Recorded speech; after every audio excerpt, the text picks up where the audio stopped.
La cordial bienvenida en nombre de todos nosotros. Un placer estar juntos aquí en la casa de la radio, en vuestra casa, en Radio Nacional de España. Y al comienzo no tenemos más remedio que volver a dar las gracias. Las gracias a todos por seguirnos, por estar ahí siendo cada día más y por hacérnoslo sentir.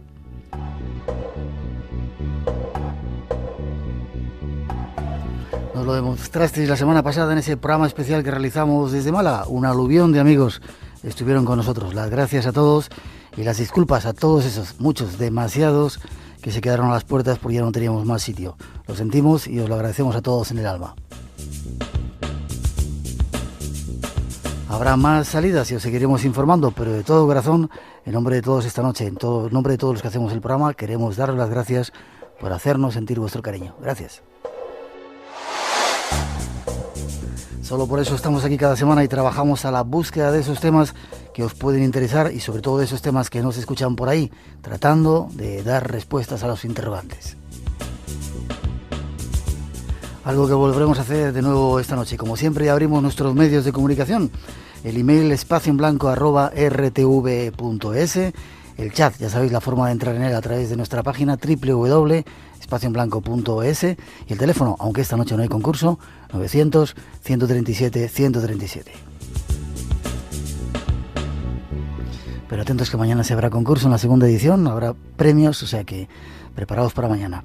Estas son las primeras informaciones, ahí vamos con algunos datos de los temas que queremos tratar esta noche.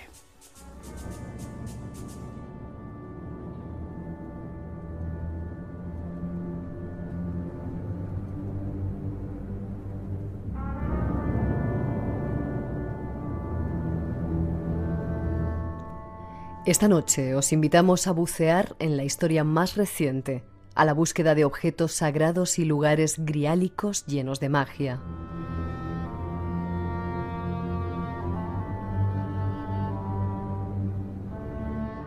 Lugares que hace algunos años fueron visitados por los nazis. Esta es parte de su historia.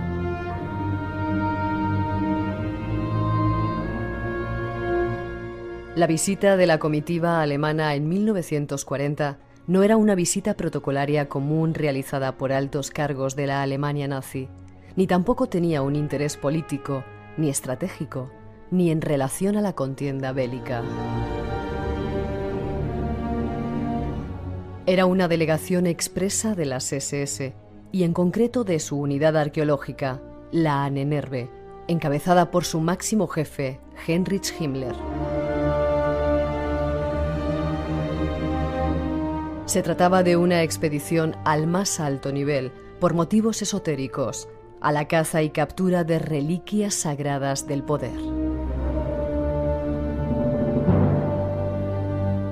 España ofrecía un gran interés, ya que durante su historia, y sobre todo la ciudad de Toledo, había sido la capital del reino de los visigodos, el reino de los nórdicos arios de la Europa del Norte, y con ellos llevaban todos los tesoros visigodos y reliquias antiguas saqueadas de Roma y a su vez de Jerusalén.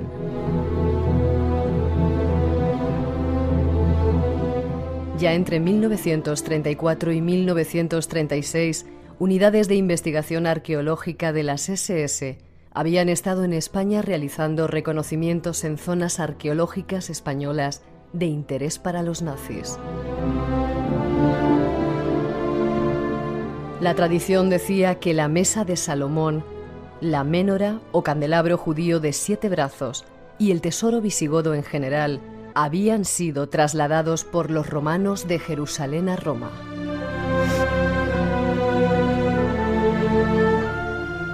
Tras la caída del Imperio Romano, de allí los godos lo llevaron a Francia, a su antigua capital Toulouse, y ante la arremetida de los francos merovingios mandados por Clovis, los visigodos y sus tesoros tuvieron que refugiarse hacia Carcassonne y Redé, el actual pueblo Rennes-le-Château, para adentrarse después hacia la península ibérica, pasando primero por Barcelona y terminando en Toledo, la nueva capital de los godos.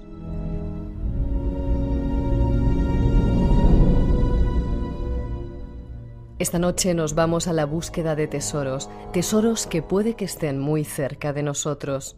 Nos ayudan nuestros invitados.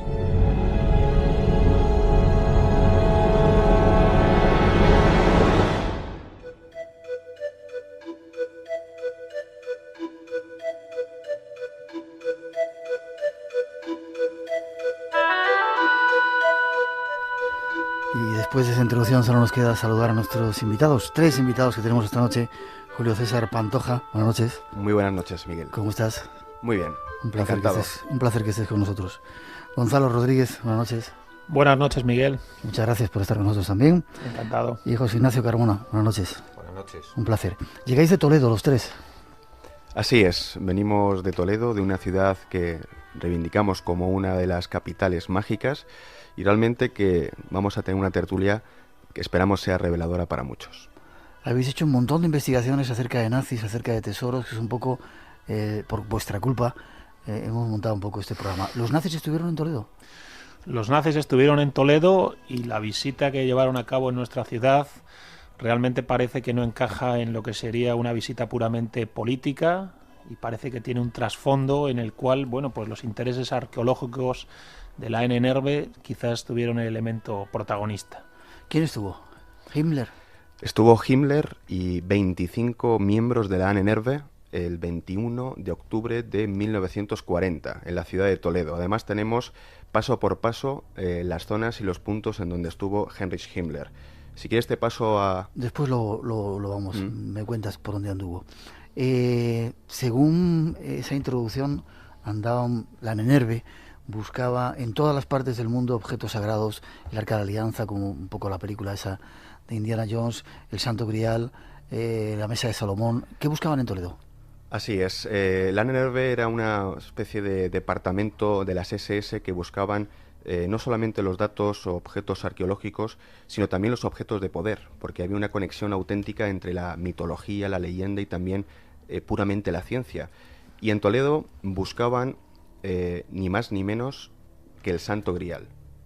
El Santo Grial porque además manejaba una serie de documentos, de libros, que para ellos no eran literatura fantástica, sino que eran realmente los símbolos necesarios para llegar a la auténtica verdad y al auténtico descubrimiento del Santo Grial. Por avanzarnos un poquito, Julio o Gonzalo, ¿queréis que el Santo Grial está en Toledo? Por avanzar, luego daremos más pistas. Bien, pues yo no me importa decir que estoy seguro de que Toledo es una de las ciudades griálicas, luego explicaremos lo que puede ser esto, y que en los alrededores de Toledo quizás pueda encontrarse algún elemento fundamental del Santo Grial, sea lo que tenga que ser finalmente este mito, esta leyenda, ya sea un objeto, una estirpe, un poder, una facultad. Si de verdad os interesa investigar el Santo Grial, no podéis obviar la ciudad de Toledo. Bueno, no sé lo que os ha dicho María José Cascán. ¿Ventas de Retamosa vives? No estará por ahí cerca, dice. Sí, pilla cerca, pilla cerca. Sí, pues atenta. Sois de una, no sé si organización, orden, ¿le llamáis? Oto. Vamos a ver, si quieres, fundamentalmente lo que debe saberse es que Julio y yo formamos parte de un grupo de estudios que rastrea todo lo que tiene que ver con la relación anecdótica, histórica, legendaria, mítica, nos da igual la relación que haya tenido la ciudad de Toledo con la tradición esotérica, las artes mágicas y las ciencias ocultas. Lo investigamos con la intención de documentarlo y divulgarlo, pero también recuperándolo, introducirlo de nuevo en la ciudad y realmente hacer de la ciudad de Toledo un punto de referencia para todos aquellos que nos gustan estos temas. De hecho, durante muchos siglos Toledo fue el centro, la capital del imperio, cuando el imperio español era el más importante de todo el mundo, y no solamente del imperio político, sino del imperio mágico. Había cabalistas, había astrólogos, había brujas, había magos, había hechiceros, había de todo.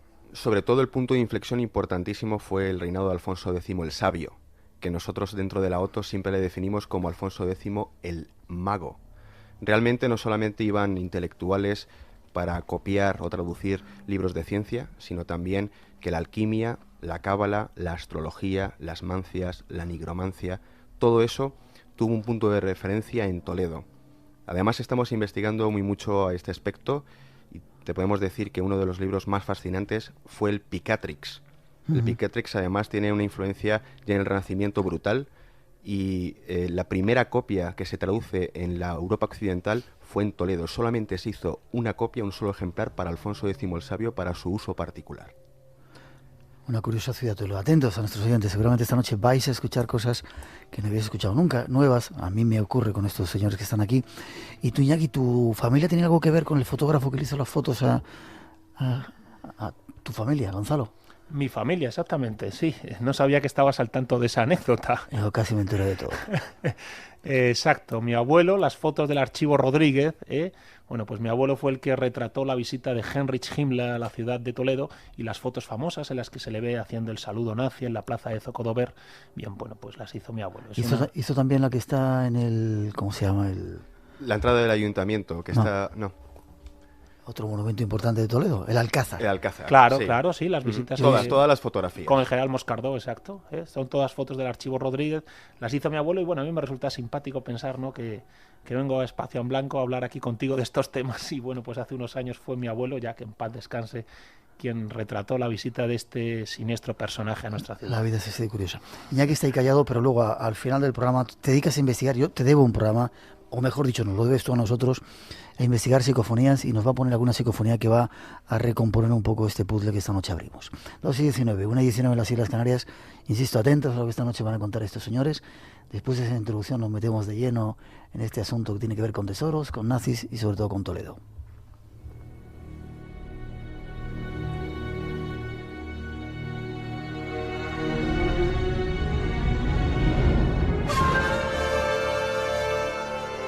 Entre los numerosos misterios que todavía guarda la ciudad de Toledo, hay uno referido al Grial, ese símbolo enigmático de la sabiduría y el poder regenerador de la divinidad, tanto en el plano físico como espiritual, que según los trovadores medievales era custodiado por templarios y tenía su origen en España.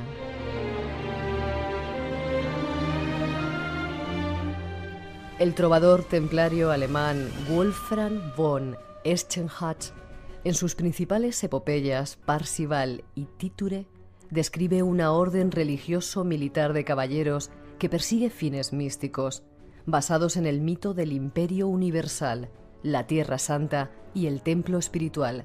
Dicha organización recibe el nombre de Orden del Grial y sus miembros el de Caballeros Templarios.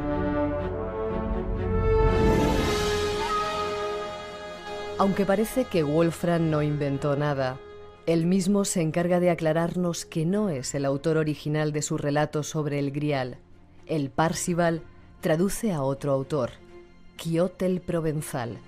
Quiot es el nombre del encantador.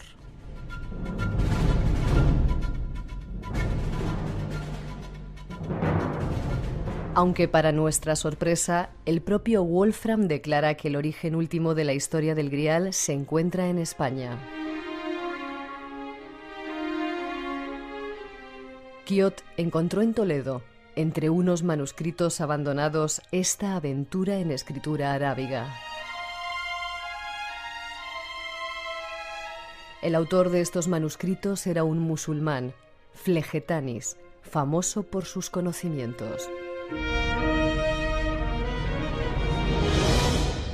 Este extraño sabio era astrólogo y descubrió un objeto, una piedra que se llamaba Grial. Había leído claramente su nombre en las estrellas. Una legión de ángeles lo había bajado a la tierra.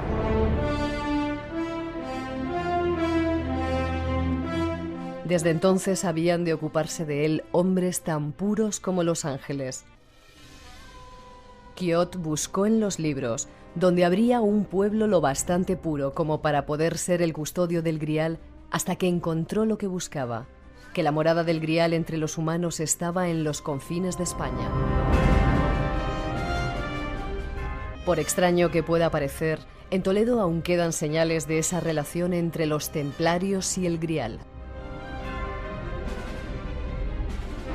Y hasta allí nos vamos para seguir la pista de este sagrado objeto. Nuestros invitados nos cuentan.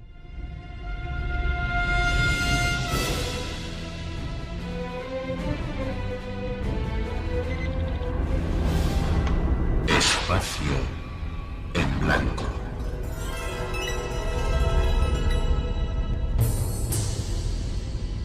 Un viaje hacia otros mundos. 2:23, 1:23 en las Islas Canarias. Ya tenemos esbozado el tema. Templarios en Toledo. ¿Pruebas de ello? ¿Estuvieron por allí? ¿Históricas? Sí, bueno, la verdad es que muy buena la introducción. Ha planteado ya los temas fundamentales que queremos desarrollar. Y lo primero que encontramos, con respecto, un poco voy a tirar del hilo de la introducción, es la referencia que nos ha hecho al Parsifal, es fundamental. El Parsifal es el texto canon casi de la leyenda griálica, y en el Parsifal se menciona a Toledo, en el capítulo 8. ¿Sí? Y se mencionan los términos que no lo ha planteado la introducción. La idea de que la leyenda griálica tendría su origen en nuestra ciudad se encuentra, por lo menos, recogida en unos textos que están en Toledo. ¿Qué pasa? Que esta primera referencia sobre la ciudad al mismo tiempo genera toda una serie de apócrifos que nos hablan de la asociación entre esa aparición de la leyenda del Grial en la ciudad y la existencia en Toledo de ese lapis excaelis, ese lapis exilis, que también lo menciona Wolfram von Eschenbach con respecto al Parsifal, y en el cual se nos habla de lapis excaelis como piedra que cae del cielo, objeto que cae del cielo, que indudablemente en Toledo es un guiño a la mesa de Salomón. Mesa de Salomón que, a través de esta referencia del lapis excaelis, bueno, pues estaría conectando con el Santo Grial. La idea así es la siguiente. Si en el Parsifal de von Eschenbach se habla de Toledo como ciudad donde aparece la propia leyenda del Grial, y al Grial no se le menciona como copa, sino como lapis excaelis, el lapis excaelis por excelencia, o piedra caída del cielo por excelencia, en la ciudad de Toledo es la mesa de Salomón. Y es aquí donde se produce ya el primer maridaje entre Toledo y la leyenda griálica. Mesa de Salomón, traída por los godos, como también se ha mencionado en la primera introducción, traída por los godos a la ciudad de Toledo. El emperador Tito saquea Jerusalén, encuentra los tesoros de Salomón, roba la mesa, la lleva hasta Roma. Pasan los siglos y llega Larico, rey de los godos, saquea Roma, encuentra los tesoros de Salomón, de nuevo la mesa. Los godos continúan su largo viaje, les expulsan del sur de Francia, se ha comentado en la introducción, y recalan en la ciudad de Toledo. Hasta aquí traen de nuevo la mesa de Salomón. Y está en Toledo hasta que llegan los musulmanes. Y cuando llegan los musulmanes, las fuentes entonces se dispersan. En algunas la mesa en teoría sale de la ciudad, en otras se pierde.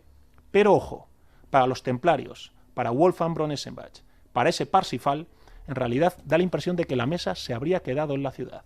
Se habría convertido en esa lapis excaelis.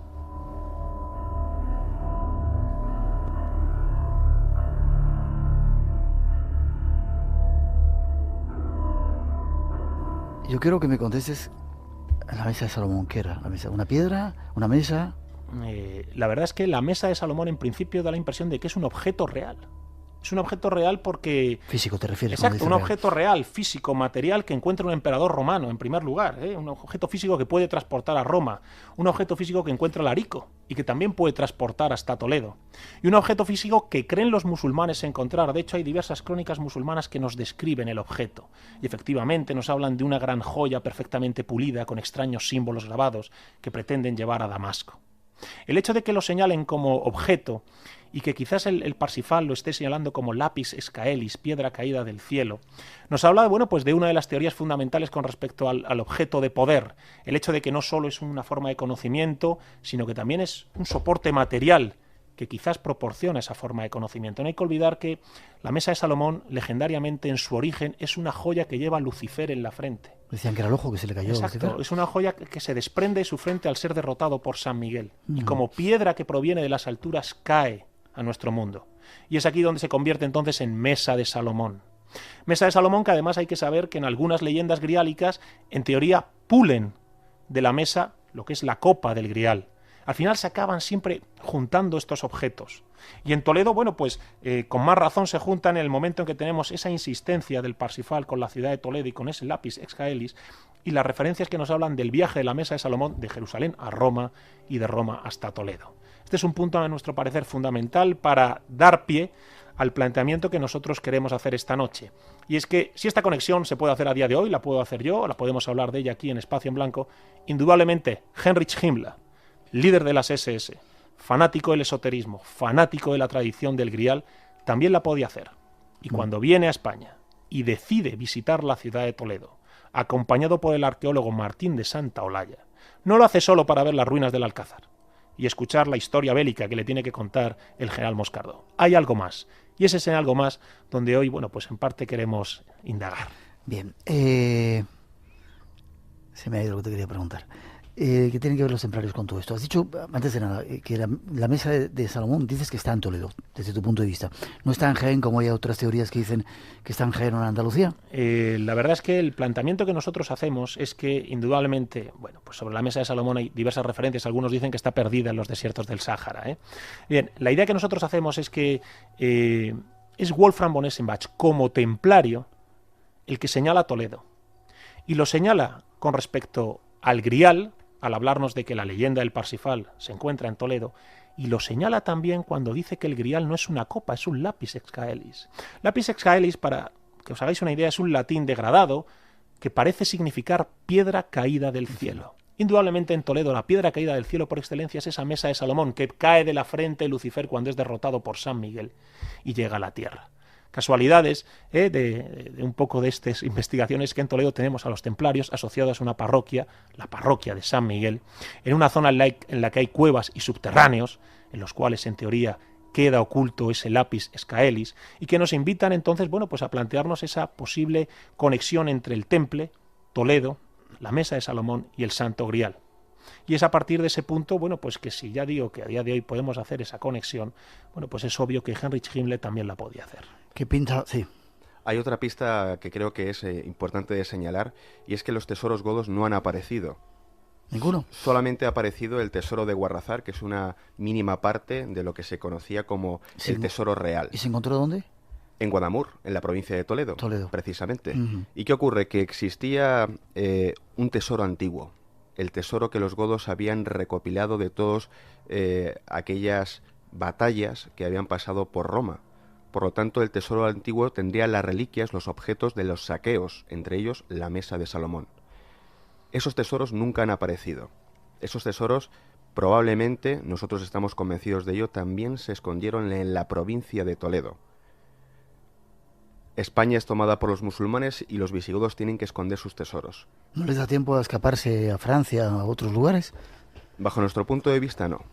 Realmente sería en la provincia de Toledo en donde van a enfocar sobre todo pues el hecho de esconder y de proteger, no olvidemos este objeto de poder, que además lo ha dicho muy bien Gonzalo, la mesa de Salomón y el Santo Grial prácticamente es el mismo concepto, un concepto que además tiene un elemento esotérico muy importante y que hay que resaltar. No solamente es un objeto de poder, sino que también es un conocimiento de transformación, esto es, un conocimiento iniciático que te transforma interiormente. ¿Qué significa esto? Es un conocimiento que se basa en una experiencia iniciática. Toda experiencia iniciática conlleva un cambio, un renacimiento. Mueres a tu antigua identidad, vinculada a lo material, y renaces vinculado a lo espiritual. Y esta también es la experiencia griálica. ¿Dónde se puede vivir esta experiencia griálica? En los lugares griálicos. Ahora, Toledo y su provincia serían esos. Ahora vamos a hablar de ellos. O sea que no estamos hablando de objetos de poder o, digamos, de objetos de joyas, sino de algo más. Hombre, obviamente no estamos hablando simplemente de una maravillosa joya hermosa. La idea es que esa joya, de hecho, porta un poder trascendente. De hecho, porta un poder para el cual posiblemente no todos estemos preparados. Y es donde aparece, por ejemplo, la referencia que también ha aparecido muy bien en la introducción al Señor del Mundo, al Emperador Sagrado. El Emperador Sagrado es el único que puede manejar el poder de la mesa de Salomón, es el único que puede manejar el poder del Grial. Es el rey herido, que se recupera por virtud del Grial y se convierte en el instaurador de la paz y del orden. Es el Señor del Mundo, el que reconstruye las dos espadas rotas. Bien, pues todas estas ideas, estos arquetipos del Señor del Mundo, y que son parte esencial de la leyenda del Grial, tienen que ver también con esa idea de un poder asociado a un objeto, poder para el cual no todos estamos preparados, y objeto que aguarda y espera que surja el elegido, ese Señor del Mundo que redime al universo con el proceso griálico.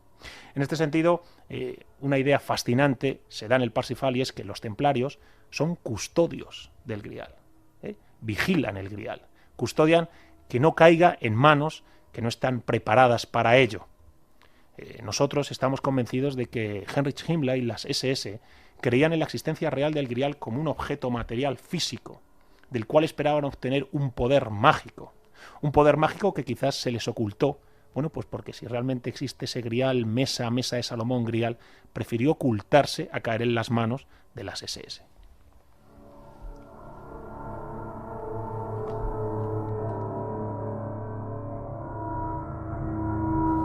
Dos y 33, 1:33 en las Islas Canarias, lugares griálicos. Hace poco tiempo hicimos un programa con Carmen Pérez de la Iz hablando de algunos lugares griálicos, de plantas también, perdón, de minerales. ¿Cuáles son desde vuestro punto de vista los lugares griálicos que se pueden sondear, visitar? Bueno, pues hay varios, ¿no? Por ejemplo, en Soria, el Cañón del Río Lobos, por ejemplo, sería uno de ellos. Luego también la iglesia de la Veracruz en Segovia sería otro. Toledo y su provincia serían otros. Y realmente que hay pistas, incluso etimológicamente, ¿no? De los nombres de los lugares, y bueno, pues que también nos hacen dirigirnos a esos lugares. Yo incluso tendría una concepción más amplia, que todo lugar de poder puede ser considerado como lugar griálico. No tiene por qué haber estado el grial. Te iba a decir, ¿cuál era la definición del lugar griálico? ¿Por qué ha estado el grial o está relacionado con él?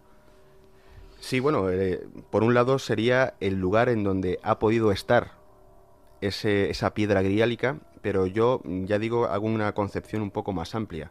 Yo hablo de lugares de poder, lugares en donde esa experiencia griálica se puede vivir.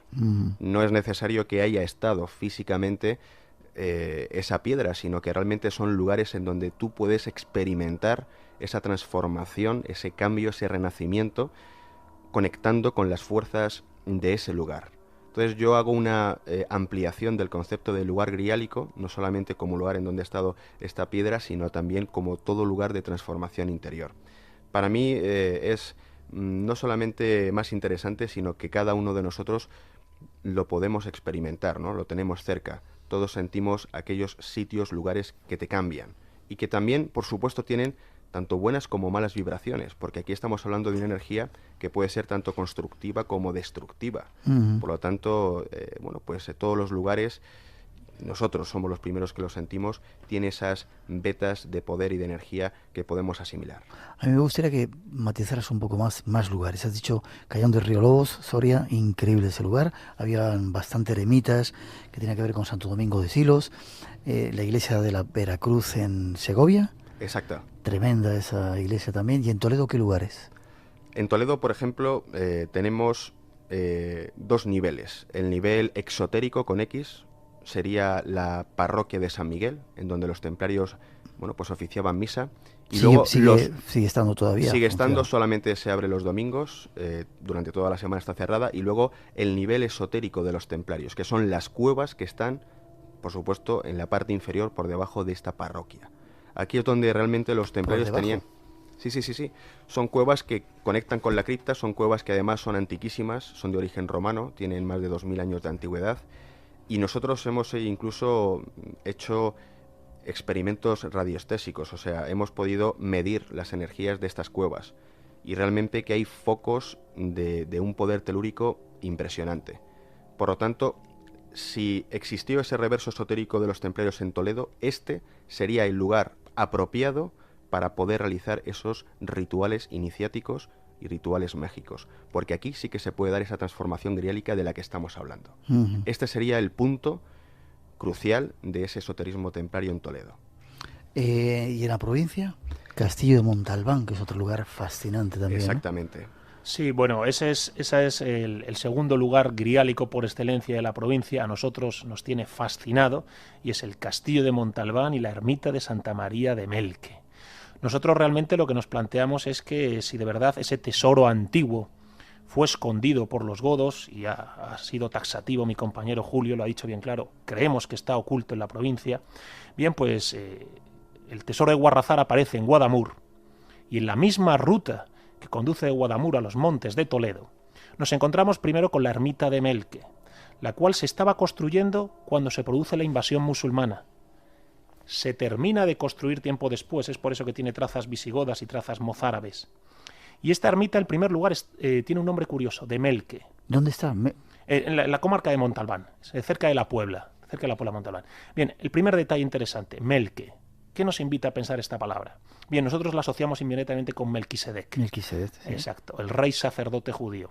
Indudablemente, Melquisedec es el mito del Señor del mundo en la Biblia, en el Antiguo Testamento. El Señor del mundo es uno de los elementos fundamentales del Grial. Por otra parte, justo en los alrededores de la ermita, el castillo templario de Montalbán. ¿A qué nos recuerda Montalbán? A Montsalvat, otro paraje clásico que aparece en el Parsifal, el Monte Albo, el Monte de la Salvación. Y encima ese castillo, en la comarca de Montalbán, se levanta entero por templarios. Y se levanta por templarios en una zona muy curiosa. Ese castillo inmenso no defiende nada. No está en ninguna zona, no es una zona de paso, no hay una cañada real. El camino podría decirse que llega hasta el castillo y desde el castillo no va a ninguna parte. Y está en un risco, un río pasa abajo, hay un barranco de más de 100 metros de profundidad impresionante, y allí, apartados y solitarios, en la comarca de Montalbán se instalan los templarios, cerca de esa antigua ermita de Melque. ¿Hacer qué? Bien, pues ahí es donde entra el misterio. ¿Por qué van los templarios a un castillo tan impresionante, de una zona tan apartada, que a día de hoy sigue estando más o menos deshabitada? Te iba a preguntar a qué es. Bien, nosotros nos planteamos que posiblemente eso era un centro de iniciación. Ya, digo, no, ahora actualmente ¿qué es? Es un castillo, los propietarios son los duques de Osuna. He de decir que no se puede visitar porque anidan águilas, me parece, imperiales o búhos reales. Es un paraje precioso, no se puede visitar así como así, y es un castillo abandonado. Y que tiene una carga romántica impresionante. Y bueno, pues claro, te encuentras un castillo de Montalbán, templario, con esa palabra Montalbán, Montsalvat, Melque, que nos habla de Melquisedec, y al mismo tiempo la idea de que esa parece ser una ruta de fuga de los godos. Encontramos las coronas votivas de Guarrazar en Guadamur. Bien, de Guadamur a Montalbán vas en línea recta, no sé si hay ni 30 kilómetros escasos. La idea de que pudieran haber ocultado algunos de sus tesoros en una ermita apartada y solitaria, que estaba a medio construir cuando todavía llegan los musulmanes, es una idea fascinante. Más aún si nos planteamos, y aquí es donde entra nuestro amigo Iñaki, que todavía se siguen haciendo investigaciones a día de hoy. Y se hacen investigaciones en esa zona y encuentras respuestas fascinantes y encuentras psicofonías sobrecogedoras que te obligan a pensar, bueno, pues que realmente quizás fue un punto de especial concentración e intensidad de ese esoterismo templario. Espacio en Blanco. Una puerta abierta hacia otros mundos. En Radio Nacional de España. Con Miguel Blanco. Vamos dando pasos hacia adelante en esta historia. Luego dejamos que Iñaki nos cuente, en la segunda parte del programa, nos cuente su experiencia. ¿Algún otro lugar? La verdad es que nosotros lo que establecemos básicamente es esa conexión. Es la conexión entre un primer punto templario, ¿no?, en lo que es la propia ciudad, con esa parroquia de San Miguel y esa cueva enfrente, cueva de San Miguel, y al mismo tiempo la idea de un camino de huida a una zona apartada y solitaria, los Montes de Toledo, deshabitados desde siempre, deshabitados casi a día de hoy, y allí, apartados y solitarios, Castillo de Montalbán y Ermita de Melque. Yeah. Con todas esas pistas que nos hablan de Melquisedec, que nos hablan de Montalbán, que nos hablan al mismo tiempo de las leyendas populares, de cuevas y subterráneos que conectan Melque con el castillo con la Puebla, de animales que desaparecen en el castillo de Montalbán y aparecen en la Puebla a 16 kilómetros de distancia. ¿Sí? Y que nos hablan así de unos subterráneos de los cuales se cuentan que hay tesoros ocultos, ¿no? El saber popular a veces refleja de una manera muy, muy interesante y muy significativa cómo quedan cargados los lugares con estas leyendas. La verdad es que, bueno, pues de Melque y de Montalbán está todo por investigar. Es de decir que no se ha hecho ninguna investigación ni prospección arqueológica en Montalbán y sería muy interesante poder excavar allí. ¿Queréis decir algo, Iñaki? Sí, bueno, quería apuntar una cosa que es una piedra angular de toda esta trama, que es la mesa de Salomón, que era la mesa ceremonial sobre la que el sumo sacerdote del pueblo judío una vez al año hacía el Shema Semazoras. Y resulta, en el relato de Flegenatis, cuando habla de que encontró en Toledo los hombres puros, hay datos históricos de las conversaciones de Aria Montano, en la vara de Judá, donde el sabio Tomás habla con el rey Alfonso, y hablan precisamente de que los judíos toledanos pertenecen al linaje de las tribus de Benjamín y Judá, que son los herederos directos del rey David.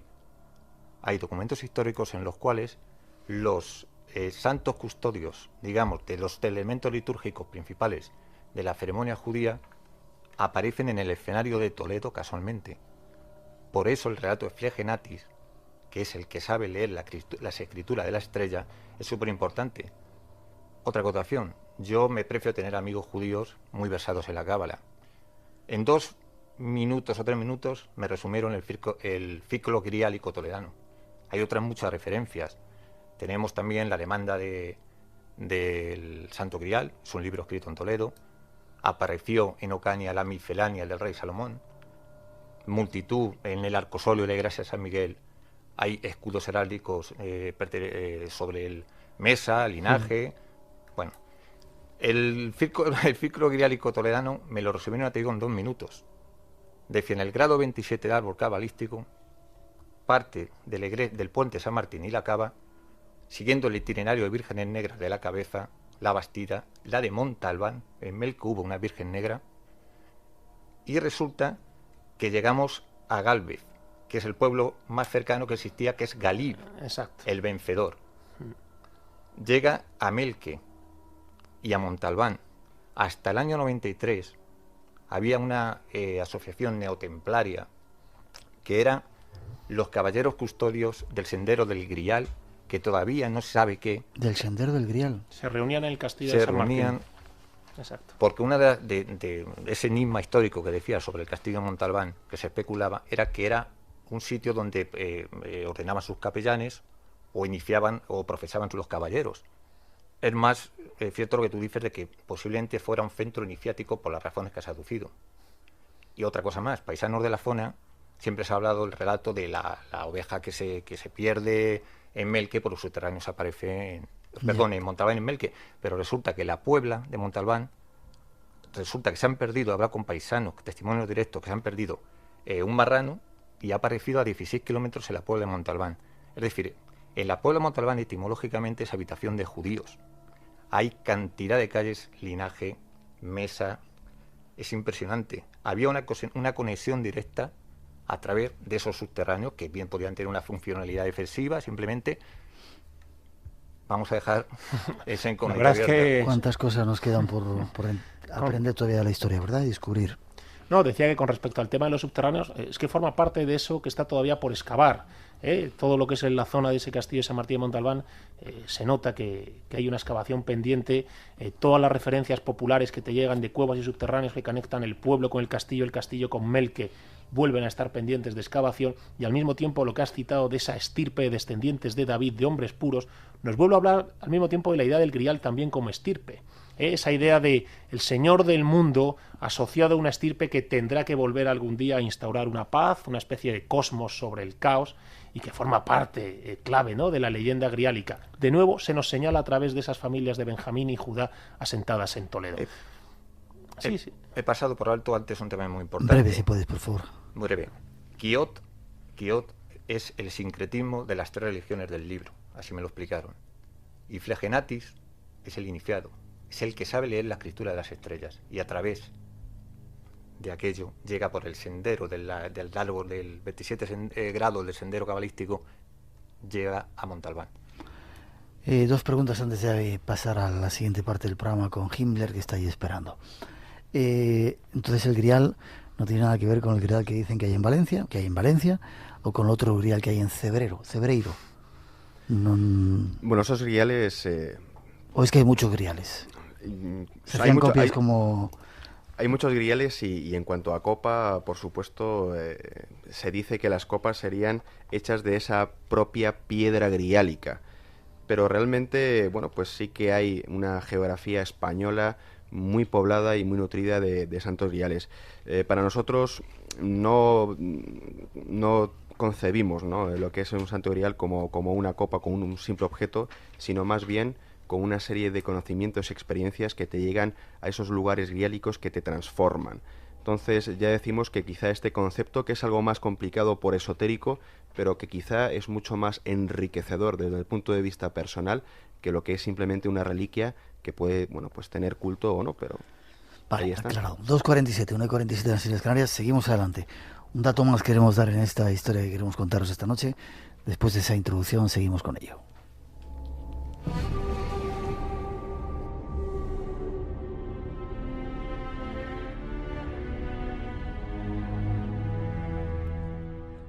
Se han descubierto documentos históricos que prueban que los arqueólogos españoles abrieron los brazos a sus colegas de las SS, que entre otras labores investigaban y excavaban por todo el mundo tratando de probar y justificar las teorías raciales del credo hitleriano, como la supremacía aria.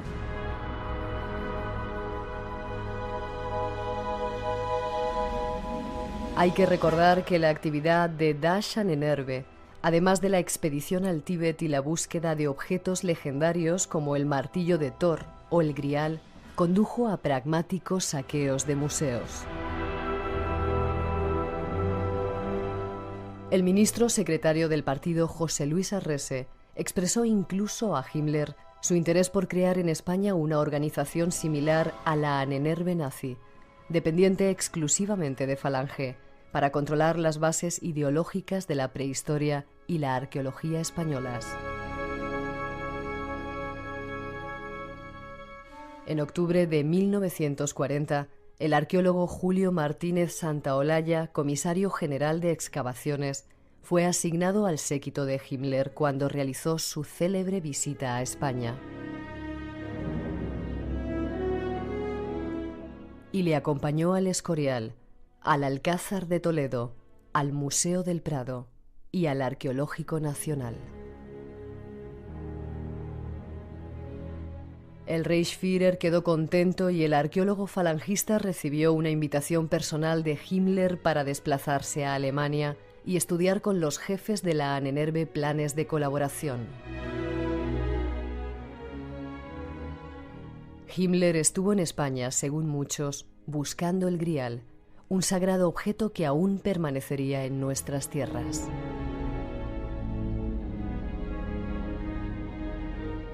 Nuestros invitados tienen más datos.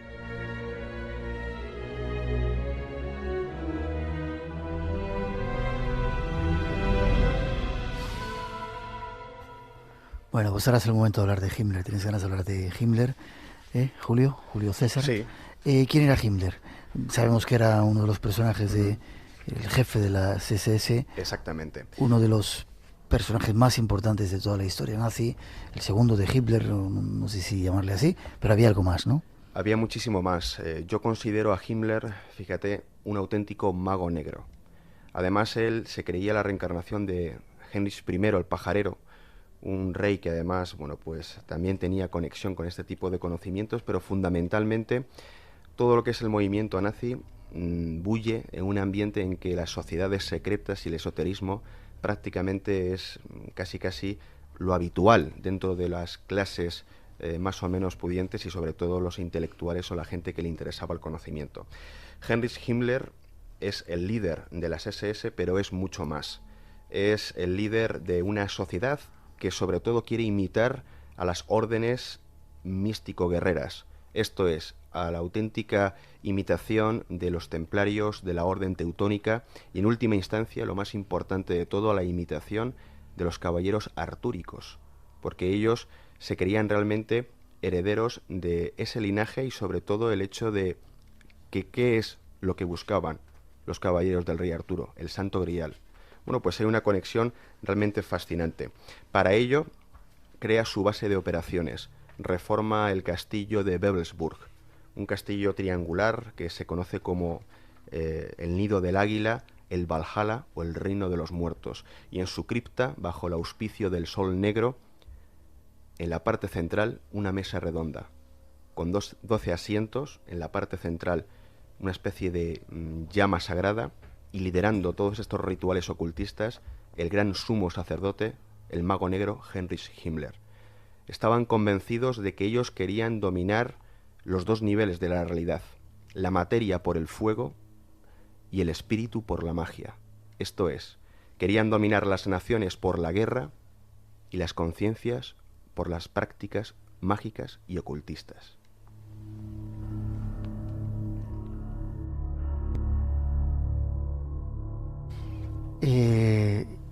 ¿Estaba Hitler también en esa sociedad secreta? Hitler, bueno, pues no pertenecía obviamente a las SS. Las SS además se constituyen a priori como la guardia pretoriana que además, bueno, pues protegían la vida del Führer, pero realmente si hablamos de la sociedad más esotérica, tendríamos que hablar de las SS. Heinrich Himmler sería ese sumo sacerdote y Hitler, por supuesto, era de alguna forma el que tenía que comunicar el mensaje a los demás, pero los estudios y la práctica propia del ocultismo la llevaba una élite de sacerdotes magos negros liderados por Himmler. Esto no cabe ninguna duda. Cuando dices magos negros, ¿es que hacían magia negra? Hacían lo que los antiguos llamaban el ars goetica o la goecia, que significaba el hecho de ponerse en comunicación con los muertos y lo que hoy podemos considerar entidades demoníacas. Por lo tanto, tomaban contacto con los dioses oscuros. O sea, incluso el símbolo es el sol negro. Ellos iban vestidos de negro. O sea, realmente creían en el poder de la oscuridad. No estamos hablando de magia blanca, estamos hablando del otro reverso. Y ellos querían subyugar, ellos querían manipular de alguna forma ese poder. ¿Para qué? Para esa dominación total. La materia por el fuego, el espíritu por la magia. Ellos no tenían nada de luminosos, sino todo lo contrario. Y realmente practicaban eso que los antiguos llamaban la goecia. Nos quedan 3 minutos para hacer una mínima pausa. Fundan la Ahnenerbe, que es una... La Ahnenerbe se podría definir fundamentalmente como el Departamento de Investigaciones Históricas Arqueológicas para demostrar que la raza aria era exactamente la supremacía racial.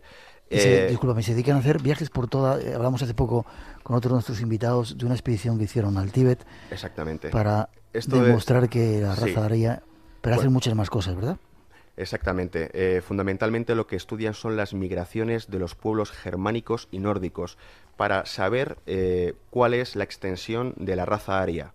Y aquí es donde entra, por supuesto, cuando llegan a España Julio Martínez Santaolalla, que además es el que dirige la Comisaría General de Excavaciones Arqueológicas, o sea, la Ahnenerbe española. ¿Por qué? Porque este señor lo que está convencido es que también España fue aria. ¿Sí? Porque da prioridad absoluta a los celtas, infravalora a los íberos o los iberos, que prácticamente para ellos son también una raza inferior. Dice que España también tiene esa conexión con los arios por los celtas. Entonces, ¿qué ocurre? Que todas estas pruebas arqueológicas también buscaban no solamente los objetos cotidianos, sino también los objetos de poder que podían haber portado esos germanos.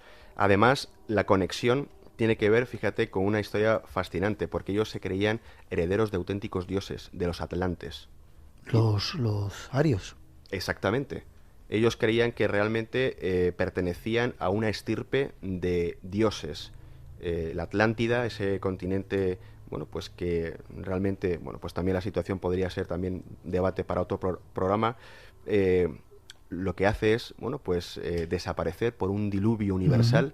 Y solamente queda a resguardo la parte más elevada del mundo. Por eso se van al Tíbet. Y por eso buscan las pruebas en el Tíbet. Para conectar también los atlantes con esa zona. O sea, que fíjate cómo es un puzzle que todo empieza a coincidir. Y que siempre tiene como origen el hecho de que ellos se creen, digámoslo así, con el derecho de dominar el mundo. Porque son herederos de estos atlantes. Ya.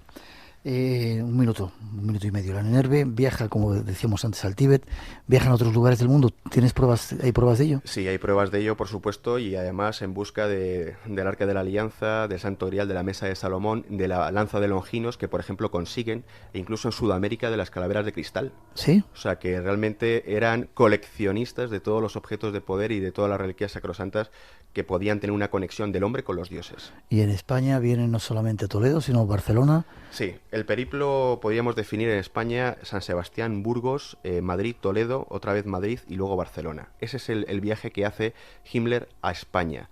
Sin embargo, la única visita oficial es Toledo. O sea, Toledo es la visita más importante dentro de ese periplo de zonas y ciudades españolas. Solamente venía de una forma importante a la ciudad de Toledo. Lo demás fue algo accesorio. Por supuesto, todos conocemos la historia de Montserrat, pero Toledo era la única visita oficial que tenía Heinrich Himmler en España.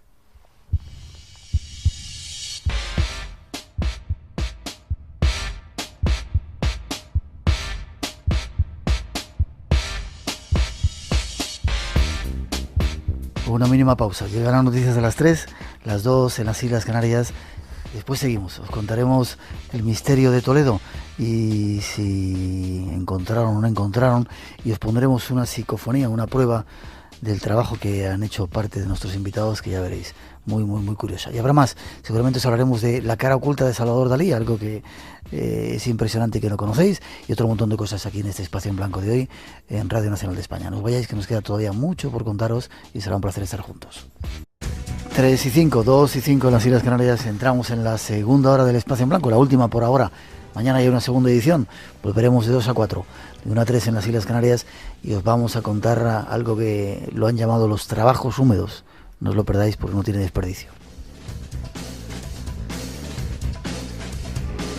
Y todavía nos quedan en esta segunda hora más cosas que contaros de este misterio del Grial y de Toledo. Os vamos a contar algo de psicofonías y después una parte de Dalí que seguramente desconocéis. Todo eso tenemos preparado para esta segunda hora del Espacio en Blanco aquí en Radio Nacional de España.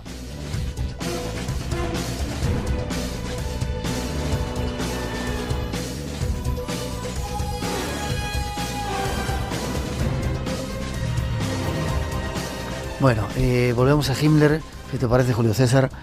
Himmler, sí. Decías que había estado... ¿Vuelve a repetir dónde? ¿Barcelona? Sí, entra por San Sebastián, sí. Luego se va a Burgos, luego está en Madrid, donde además asiste, es una anécdota muy curiosa, a una corrida de toros, y él confiesa que no puede soportar lo que allí se está celebrando, ¿sí? Cuando él mandaba a miles y miles y miles de judíos a los campos de exterminio. Luego va a Toledo, antes también visita el Escorial. Luego otra vez vuelve a Madrid, donde visita tanto el Museo del Prado como el Museo Nacional, el Museo Arqueológico Nacional, y luego finalmente ya Barcelona-Montserrat, y coge un avión otra vez para Alemania. Ese sería el periplo de Himmler en España. ¿Venía con mucha gente, mucho séquito? Venía fundamentalmente arropado por 25 miembros de la Ahnenerbe, o sea, no eran elementos militares, sino eran investigadores y arqueólogos que acompañaban a Heinrich Himmler, 25 personas en total. Evidentemente un viaje así no era para hacer turismo ni para ver toros, ¿no? Evidentemente. Además, hay que decir que la auténtica entrevista política fue 2 días posteriores, Hitler y Franco en Hendaya. Esa fue la auténtica entrevista política, pero Himmler tenía otros intereses. ¿Himmler vino después que Himmler? Exactamente, dos días después. O sea, Himmler hizo todo ese recorrido, estuvo por todos esos sitios, se marchó y luego vino Hitler a Hendaya, que es la famosa entrevista de Franco con él. Creo que es el día 24 de octubre de 1940 cuando Hitler y Franco se entrevistan. Y Himmler viene a Toledo el 21 del mismo mes y del mismo año. Por lo tanto, estamos hablando de 3 días de diferencia. Una sería la entrevista política y otra sería la visita realmente arqueológica / esotérica. Vale. ¿Qué pasó en esa visita / esotérica arqueológica en Toledo? Pues mira, yo te voy a describir brevemente lo que sería el recorrido lugar por lugar, todo lo que visitó en Toledo. Ya se le hace como una especie de, celebración, ¿no?, de presentación en Olías del Rey. Posteriormente van ¿En Olías del Rey hay un palacio también, o hay un castillo? ¿O estoy confundido?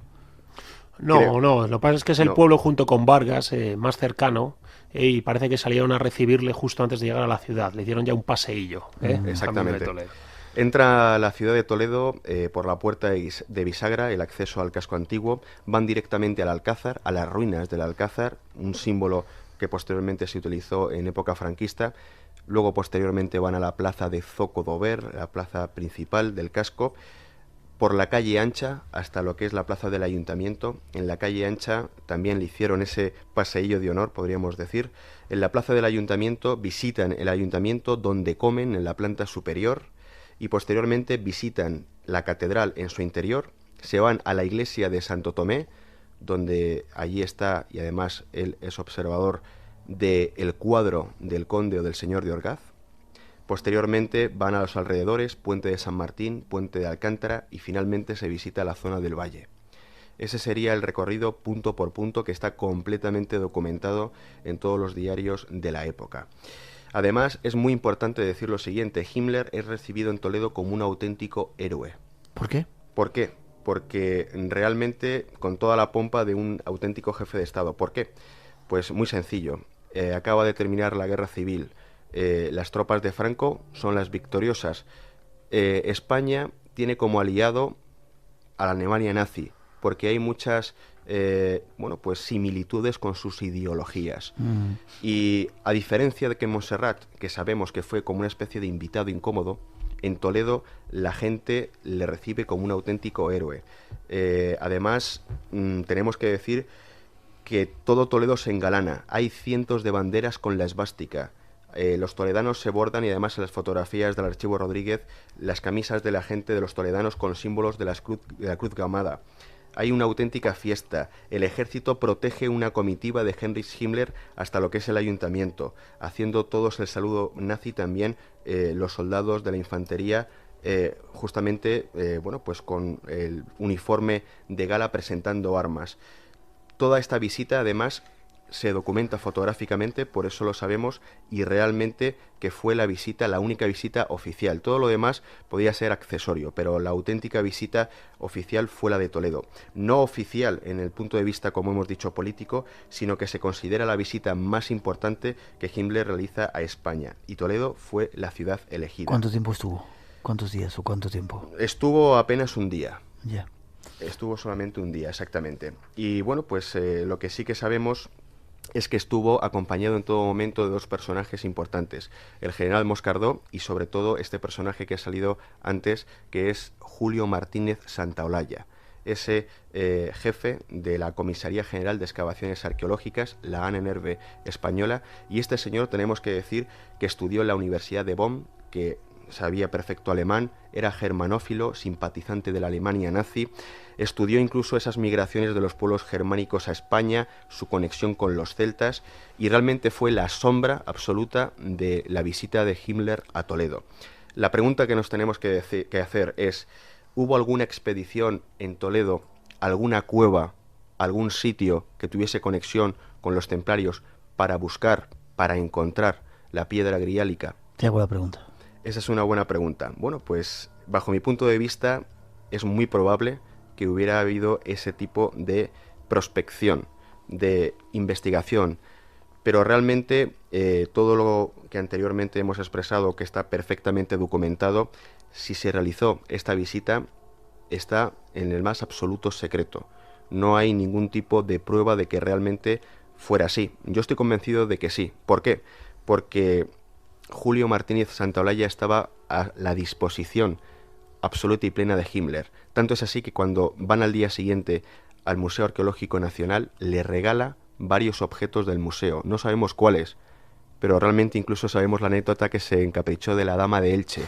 Decía que tenía rasgos occidentales o arios, y le tuvieron que hacer una reproducción en bronce para que luego se la llevara a Alemania. Menos mal, o sea que no sí, y realmente sabemos que ya te digo, era un auténtico héroe. Estaban completamente subyugadas a todas las peticiones que podía realizar Himmler. ¿Encontró o no encontró algo? ¿No pues encontraron algo? Yo creo que realmente hay que explicar una cosa muy importante.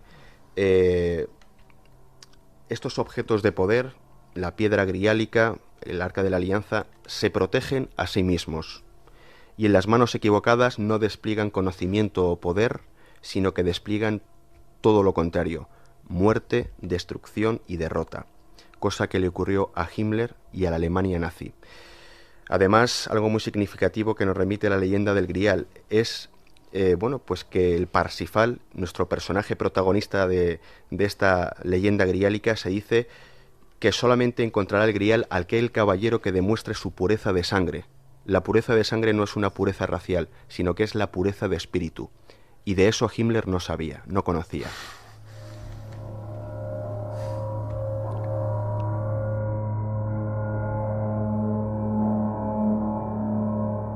Menos mal. Iñaki, tú también estás en esta investigación, pero un poco fuera. Me contabas antes a micrófono cerrado que eres absolutamente escéptico, pero ¿qué ha pasado? Cuéntame. Bueno, pues tengo dos inquietudes principales, que son la parapsicología y los templarios. Lógicamente están desligadas la una de la otra. Uh-huh. Tenía antes un edificio completamente escéptico, que me he tenido que echar abajo completamente, porque después de 25 años grabando en diferentes escenarios, lugares de poder donde dicen que hay un concurso de energías útiles, eso serán todos. Eres un especialista en transcomunicación, digamos, en grabación de psicofonía, se puede decir así. Sí. Has tenido becas, has trabajado con gente muy importante, ¿no? Sí, efectivamente. Sí. Y bueno, pues después de muchos años frecuentando y grabando en Melque, En esa ermita que antes hablábamos como el lugar de Melquisedec. donde exactamente... Acércate un poquito más el micrófono, me dicen Sí, los perdón. compañeros. Pues en esa ermita he tenido que rendirme a la evidencia de que se logran un tipo de mensajes fuera de lo común, muy contundentes, tanto en el mensaje como en la claridad, muy frecuentes. Tienes un ratio de psicofonías, o sea, un índice de logros que se sale de lo normal. Y bueno, no me cabe otra que rendirme a la evidencia. ¿Y qué te dicen en esa ermita? ¿Qué contestan? Contestan... ¿Quieres- Es imposible Sí. elucubrar una teoría puramente parapsicológica para explicar los mensajes de Melque. Ya. La única teoría posible es la navaja de Ockham, que vamos a hacer el atajo y decir que allí hay algo trascendente, ajeno a mí, que puede pasar por mí, pero ajeno a mí, que se comunica conmigo y me da un tipo de informaciones desconocidas por mí. Ya. ¿Qué tienen que ver con los templarios? Muchas de ellas tienen que ver con los templarios porque lógicamente es una de las inquietudes que tengo yo. Vale, llegamos a ese lugar. ¿Qué equipos llevas? Muy rápido para poder escucharla. Pues fíjate, normalmente antes iba con un equipo muy sencillo, grabadora de manos, es un sitio muy aislado, ahora es un centro de interpretación y bueno, es mucho más elaborado, pero antes estaba dejado a la mano de Dios, no había contaminación acústica en un tipo, nucleopoblación, no había nada, o sea, era un lugar ideal para grabar. ¿Y qué tipo de equipo llevas? Ahora, Dig- bueno, digital. ahora más sofisticado. Yo manejo una teoría también después de muchos años que el equipo tiene una mera funcionalidad. Lo que más influye es el factor humano. Ya. Vale, llegas allí, instalas los equipos, haces algún tipo de pregunta. ¿Quieres que escuchemos lo que nos has traído? Vale, escuchamos esa. Dice. Bueno, lo escuchamos y luego lo interpretamos. Ahí vamos. Hermano templario que esté cerca, que esté en disposición de contestarnos.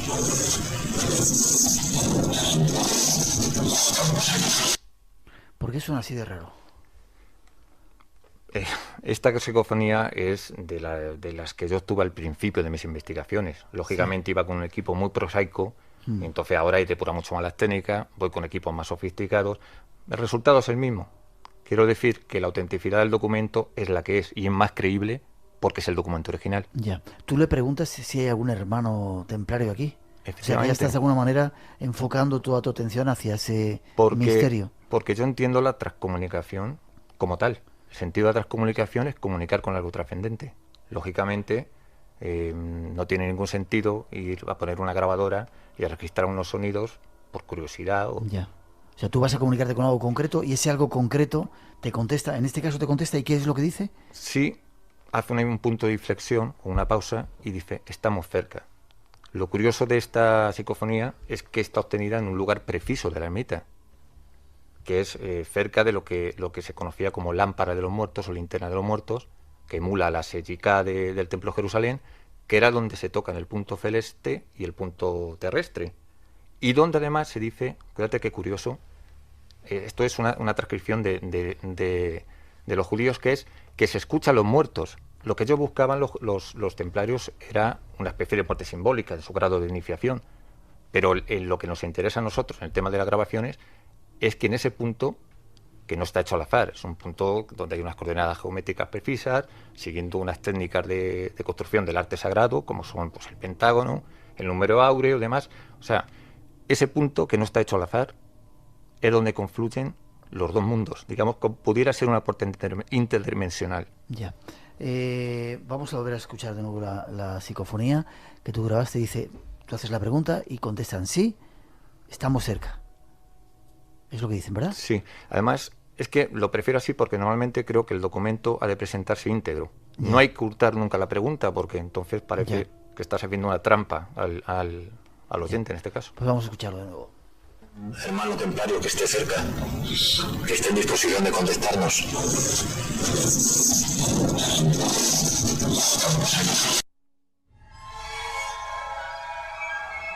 Espacio en blanco. Un viaje al mundo de lo desconocido.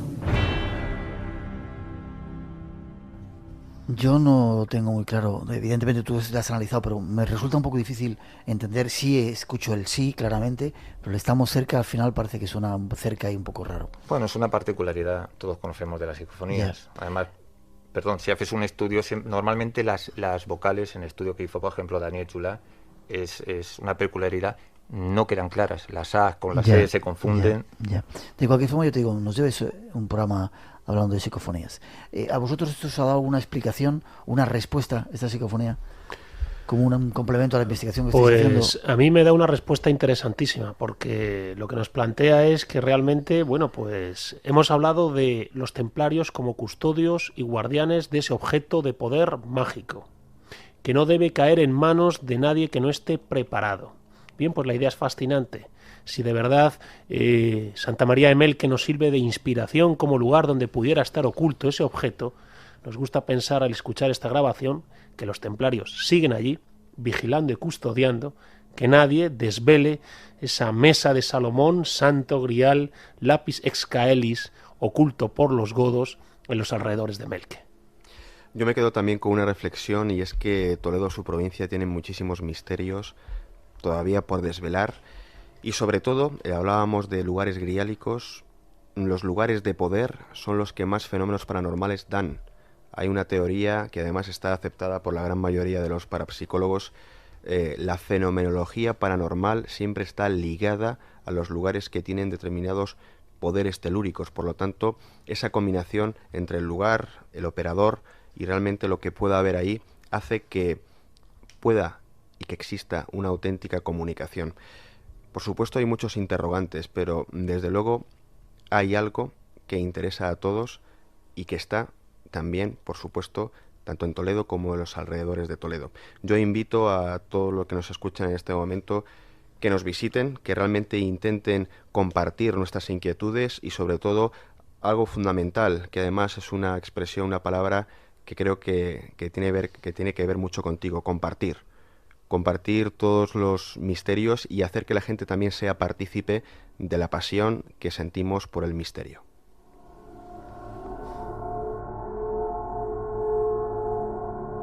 O sea que sigue estando allí, vosotros seguís investigando dónde puede... ¿Seguís adelante con esas investigaciones? No pensamos dejar de rastrear este tema, y bueno, pues Santa María de Melque y el castillo de Montalbán están pendientes de excavarse. Nosotros ahora no nos planteamos excavarlo, vive Dios que no. Indudablemente eso es del duque de Osuna, no queremos meternos en su terreno. ¿Podríamos hablar con el duque de Osuna para decirle que nos dejara estar por allí, Iñaki? Hombre, yo no le trato de tú. Todos intentarlo. ¿Tienes el teléfono? Lo buscamos, estaremos en contacto, ya verás tú. Sí.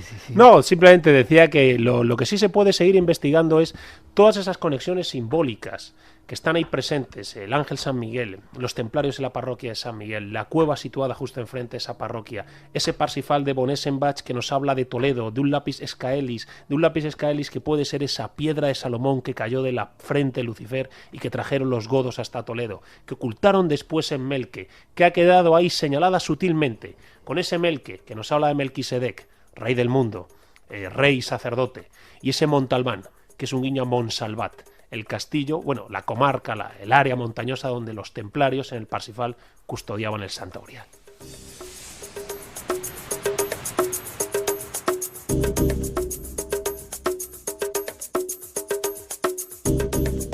Tenemos que terminar, desgraciadamente. Yo os emplazo a seguir hablando del asunto. Y además yo primero quiero ir a Melque, que me llevéis a ese lugar si me lo permitís. Fenomenal, será todo un placer. También para mí. Y tenéis la costumbre de hacer por la noche, enseñáis misterios de Toledo a la gente, ¿no? Sí, nos dedicamos a organizar recorridos nocturnos por la ciudad de Toledo en los cuales desgranamos temas como los que hemos tratado esta noche aquí, y bueno, pues estaremos encantados de que quien le gusten estos temas que se ponga en contacto con nosotros. Hemos dado alguna vez la página web, me parece, aquí. Vamos a dar, espera un segundito, okay, que tomen lápiz y papel. ¿Para cuándo nos hacemos una ruta de esas? ¿Nosotros?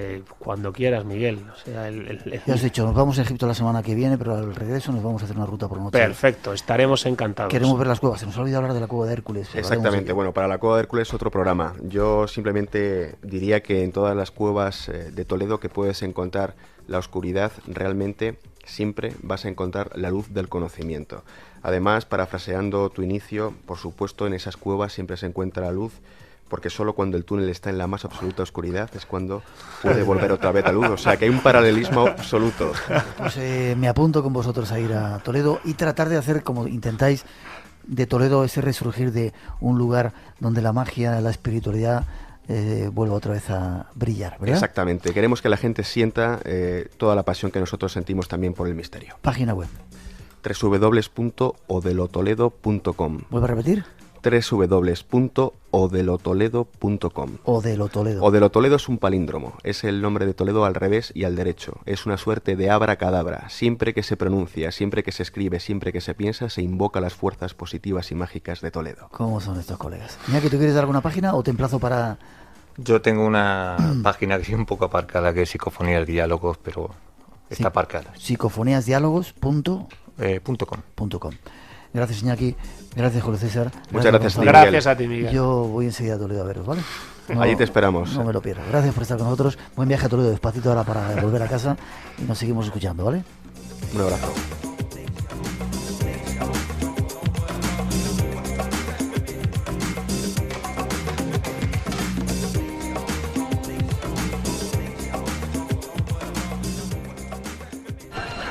Dios no quiere hablarme. Ni siquiera en el monte donde murió Cristo. No me ampara la gracia de Dios. No es lo que he oído. Eso no importa. Parece que he perdido la fe. Yo no doy crédito a la fe. En nombre de ella he visto a miles de fanáticos de todas las confesiones cometer atrocidades. La santidad está en los buenos actos, en el valor de proteger a aquellos que no pueden defenderse. Y la bondad, el deseo de Dios, está aquí y aquí. Es lo que decidáis hacer cada día, lo que os hará un buen hombre. ¿O no? Venid.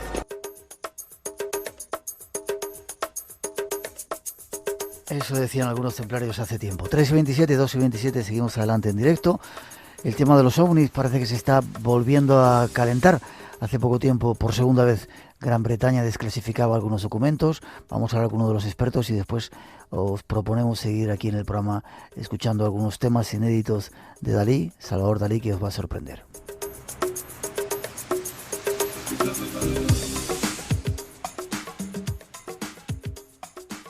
Escuchando también. Escuchando también. Esta semana salía la noticia en todos los medios de comunicación. Por segunda vez, el gobierno británico desclasificaba expedientes X. Nos vamos a poner en contacto con uno de los mayores investigadores en nuestro país del tema, Manuel Carballal. Buenas noches, Manuel. Hola, buenas noches. ¿Cómo estás? Muy bien. Tu valoración sobre esta segunda vez que desclasifican expedientes X que tienen que ver con ovnis y muchos dicen que con extraterrestres. En realidad es la tercera en este proceso que se está desarrollando en Inglaterra, en Inglaterra y en otros muchos países, tanto de Europa como ahora en Canadá, en Perú también hay una iniciativa en varios países. Es curioso cómo de repente parece que en distintas partes del mundo distintos gobiernos se han puesto de acuerdo, ¿no? Y en el caso de los documentos ingleses, la verdad es que yo destacaría sobre todo la calidad, aunque son muy poquitos informes los que han desclasificado en varios capítulos, en varias tandas, están repitiendo un poco el modelo que marcó la desclasificación española, en que se iban, a lo largo de varios años, se fueron desclasificando grupos de 2, 3, 4 expedientes a lo largo del tiempo. Eso es lo que está haciendo el gobierno británico, pero en el caso de los británicos hay informes muy interesantes de encuentros con humanoides, de incidentes protagonizados por pilotos militares, pilotos civiles. Yo lo primero que destacaría es la calidad de los avistamientos que están desclasificando. Parece que el tema se había quedado en silencio, pero sin embargo está habiendo nuevos casos y además tremendos, ¿verdad? Pero tremendos, mira, tanto es así, hay tanta... Espera, antes de nada, ¿dónde estás? ¿En el OVNI estás metido? ¿Estás en la nave espacial metido? Lo estoy intentando, pero no hay manera. A mí no me meten dentro porque saben que no salgo ni a patadas. Suena muy raro donde estás metido, pero bueno, seguimos con la conexión con Manuel Carballal metido, vete a saber dónde, en una nave espacial hablando de ovnis. Ha habido un caso que habéis investigado recientemente, ¿verdad? Pues hace unos días, el domingo pasado, se produjo un incidente la verdad es que muy interesante. Una familia de un pueblecito muy cercano a La Coruña que se encontró iban conduciendo por la carretera, el matrimonio y la hija, y avistaron un objeto bastante cerca por el tamaño de las fotos, porque primero que el objeto les llamó tanto la atención como para salirse de la carretera, buscar un lugar donde parar el coche, y afortunadamente llevaban una cámara de fotos y han podido tomar una serie de, creo recordar que son 4, en 2 de ellas se ve con mejor definición lo que es el objeto. Y es un caso muy reciente que estamos investigando ahora, porque ha ocurrido lo que pasa siempre. Los testigos tremendamente receptivos se han puesto a disposición de todos los investigadores y también de los periodistas que han ido a hablar con ellos. Han dedicado varios días a facilitarnos la información de forma totalmente desinteresada, y como suele ocurrir siempre, un día, el martes, quiero recordar, se publicó la noticia del avistamiento, porque además acudieron a la policía local y a la Guardia Civil para notificar lo que habían visto, y al día siguiente ya se descalificaba por los de siempre el incidente, diciendo que lo que habían visto es un globo sonda.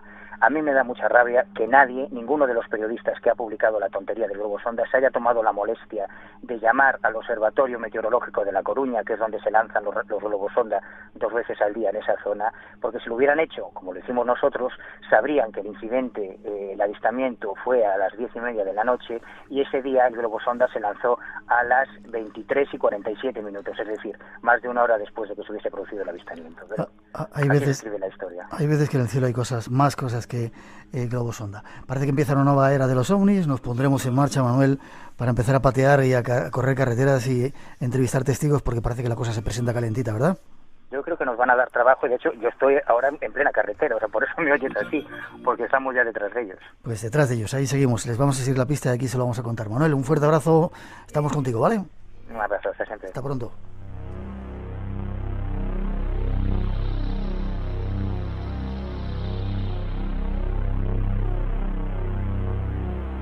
Una ventana abierta hacia otros universos.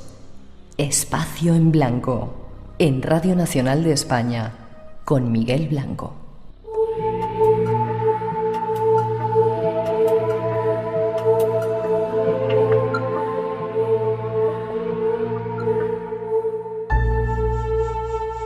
y 33, 2:33 en las Islas Canarias. Seguimos adelante. Nos vamos a Cataluña ahora a reunirnos con Ernesto Milá, nuestro próximo invitado, rescatado del archivo del Espacio en Blanco. Un tema que tiene mucho que ver con un personaje que está de moda en estos días, Salvador Dalí, pero es la historia oculta de Salvador Dalí, algo que seguro que desconocéis y que será interesante. Será en el Espacio en Blanco aquí en Radio Nacional de España. El otro día, cuando hablaba con Ernesto para preparar un poco ese programa, yo me quedaba alucinado de los datos que nos dabas, Ernesto, acerca de ese personaje Dalí, mucho más misterioso de lo que yo pensaba. Qué increíble tipo, ¿no?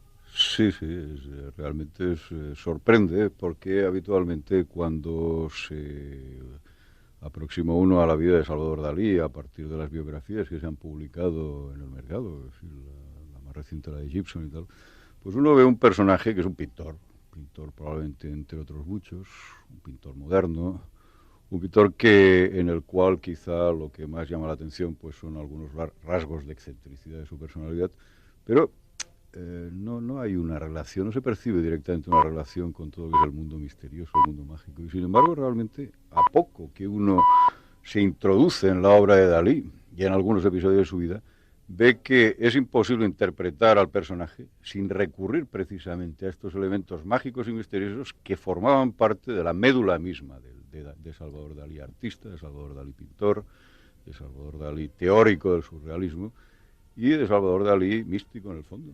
Yo creo que es imposible interpretarle sin Sí, efectivamente. Es decir, en el fondo se puede decir que hay mucha lógica y mucha coherencia dentro de la locura de Salvador Dalí, a condición, naturalmente, que algunas de sus frases, que algunos rasgos de su obra, pues se introduzcan en el contexto que le es propio. Ese contexto precisamente es el mundo mágico. Ya. ¿Cuándo se encuentra Dalí con el mundo mágico, con el mundo del misterio? Pues cuando es pequeño, cuando en su infancia él, su aya, su ama de cría, ¿no? Pues es una bruja. ¿Una bruja? Bruja de Cadaqués, sí. Además una bruja que vivió hasta los años 60, hasta principios de los años 60, Lidia Nogués Costa, y es una mujer que tuvo pues un destino afortunado y sorprendente, ¿no? Porque era una pescadora, hija de pescadores, de un pequeño pueblo en la costa, y sin embargo, pues esta mujer conoció a García Lorca, conoció a Eugenio d'Ors, conoció a Dalí, conoció a Buñuel, conoció a toda la corte de intelectuales que rodeaban Cadaqués a mediados de siglo, y se relacionó con ellos, y realmente todos la apreciaron, todos supieron apreciarla, a pesar de que efectivamente era la última bruja de Cadaqués y era el último vástago de una saga de brujas. Cuando dices bruja, ¿a qué te refieres? ¿Una persona que hacía...? Hechicería local, magia rural, vamos. Lo que ella dominaba, lo que eran las técnicas del Ampurdán, del Alto Ampurdán, que es una zona que siempre ha tenido un sustrato mágico en Cataluña, ¿no? Probablemente algún conocido pues lo ha definido como el corazón mágico de Cataluña, ¿no? Y efectivamente es una zona que al recorrerla, pues uno lo que recorre es el pasado ancestral de esta tierra, ¿no? Cada 2 por 3 uno, si no va con cuidado, se puede topar con un menhir, con un dolmen, y eso está ahí desde tiempos remotos, ¿no? Es decir, pertenece al paisaje del país, pero ese paisaje del país además tiene algo que a Dalí le encantaba, y algo que decía que era irrepetible, que era el viento y el sol, el viento que vuelve loco, porque realmente el viento que sopla por Cadaqués, por la zona del Alto Ampurdán, es un viento que tiene fama de volver loco a la gente, y al mismo tiempo el sol que trae la iluminación. Y entonces la personalidad de Dalí en el fondo es el reflejo de esa zona del Ampurdán caracterizada por viento y sol. Un ángel que influyó mucho en la vida de Dalí fue Gala, fue su mujer, su amante, y era también medio bruja. No, bruja de todo. O sea, pero además en el sentido de bruja arpía, ¿eh? Es decir, en el sentido de mala negativo. Mujer. De mala mujer. ¿No? ¿Sí? Sí, porque esta Gala realmente es un personaje muy curioso, es decir, es un personaje que nadie sabe cuándo nació, mentía voluntariamente incluso sobre su signo del zodiaco. ¿Sí? Sí, ella decía que era Virgo, lo que pasa es que no tenía absolutamente ninguna característica de Virgo y sí, en cambio, todas las de Escorpio, ¿no? Pero era una mujer que... Lo hacía a propósito para que no la conocieran, para que no supieran... Efectivamente, porque conocía el poder que tiene la astrología. Ella realmente jugaba mucho con el misterio también, ¿eh? Le gustaba crear un enigma en torno suyo, pero realmente, digamos que sí en Dalí, es cierto que hay elementos que remiten a la mejor tradición mística española, es decir, porque incluso a la mejor tradición occidental en el terreno del hermetismo, de la alquimia. En cambio, con Gala hay elementos muy problemáticos. Es decir, Gala, cuando vivían en París a finales de los años 20, 1929-30, pues ellos tenían un amigo, la pareja, Salvador Dalí y Gala, que era otro pintor, Miró, otro genio del surrealismo. Entonces Miró les llevó a un restaurante muy conocido que aún existe en París, La Coupole, en Montparnasse. Entonces ahí en aquella época se reunían 2 tipos de gente, había tertulias. Una era la tertulia de los surrealistas y la tertulia de otra mujer rusa, nacida en Kazán como Gala, más o menos de su misma edad, muy atraída por el esoterismo y que daba cursos en ese mismo restaurante sobre satanismo, sobre Lucifer. Era María de Nagloska, conocida en los años 30 como la sacerdotisa de Lucifer. Personaje que probablemente aquí en España no dice nada a nadie, porque no se ha traducido ninguna obra, pero era la persona que rescató las obras de Randolph, de Pascal Beverly Randolph, sobre magia sexual. Y ella, pues, se consideraba a sí misma sacerdotisa de Lucifer, y fue la persona que introdujo a Gala en el mundo, yo diría, de lo más problemático de la espiritualidad. Entonces, a partir de ahí, Gala, que realmente era una mujer de facultades paranormales prodigiosas, cada día... Facultades paranormales prodigiosas. Sí, es decir, tenía una capacidad de intuición que iba más allá de lo que se considera pues una intuición normal, ¿no? Aparte las trabajaba, es decir, ella era tarotista, es decir, todas las mañanas, desde los años 20, desde mediados de los años 20 hasta prácticamente los últimos años en los que conservó la lucidez, hasta 1980 y tantos, 84, 82, 83, cada día Gala tiraba el tarot a Dalí por la mañana, a primera hora. Es decir, de tal manera que según la predicción de Gala, Dalí no se levantaba de la cama ese día. Es decir, si preveía que iban a pintar bastos ese día, Dalí no cumplía absolutamente ninguno de sus compromisos. Gala era una buena tarotista. Todo el mundo que la conoció en el ambiente surrealista pues lo reconoce. De hecho, el mismo movimiento surrealista, con intelectuales y artistas bien conocidos, pues eran pródigos, todos ellos, en relaciones con el mundo mágico. Muchos de ellos, de los surrealistas franceses, eran discípulos de Gurdjieff. Muchos de los surrealistas, con Breton a la cabeza, pues eran apasionados de la magia, de la alquimia. El mismo Breton, que era el jefe de fila de los surrealistas, pues había leído a Fulcanelli, y Dalí también. Había leído los textos clásicos de la alquimia. Es más, es famoso que los surrealistas, siempre que creaban una revista, fundamentalmente lo que no podía faltar era la astróloga. Bueno, todo esto hace que en este ambiente en el cual se criaron culturalmente Gala y Dalí, latiera un sustrato, si no mágico, sí paranormal, sí de aproximación a todas estas ciencias ocultas, a todo este mundo de lo que no es racional. Y Gala, desde luego, de todas las ramas del esoterismo, del ocultismo, siempre se decantó por las más problemáticas. Y siempre estuvo cerca de todo aquello que era, lo más, casi diría yo, lo más infernal, en el sentido propio de la palabra satánico. Es decir, hay rasgos satánicos en Gala. ¿Y tú crees que eso le influyó a Dalí, aparte del tarot que le echaba todos los días, en la obra? Sí, porque realmente la obra de Dalí depende de tres mujeres, ¿no? Una es su hermana, que es un personaje gris, absolutamente gris. La otra es Lidia, que es una bruja, y la otra es Gala, que es bruja y media, ¿no? Entonces, claro, algo le quedó al pobre, ¿no? Pero Dalí, en el fondo, el libro que tiene que salir en abril, que es una biografía de Salvador Dalí, el título es Dalí entre Dios y el diablo, porque realmente la vida de Dalí, su vida y su obra, no solamente su vida, es una tensión dialéctica entre dos polos. Un polo que tendía hacia la superación de sí mismo y la tendencia a alcanzar estados alterados de conciencia, pero digamos por elevación, y al mismo tiempo había el otro polo que buscaba justamente lo mismo, pero por degradación. Entonces, en un lado estaba Gala, desde luego. Es decir, Gala era el personaje problemático en torno a Dalí.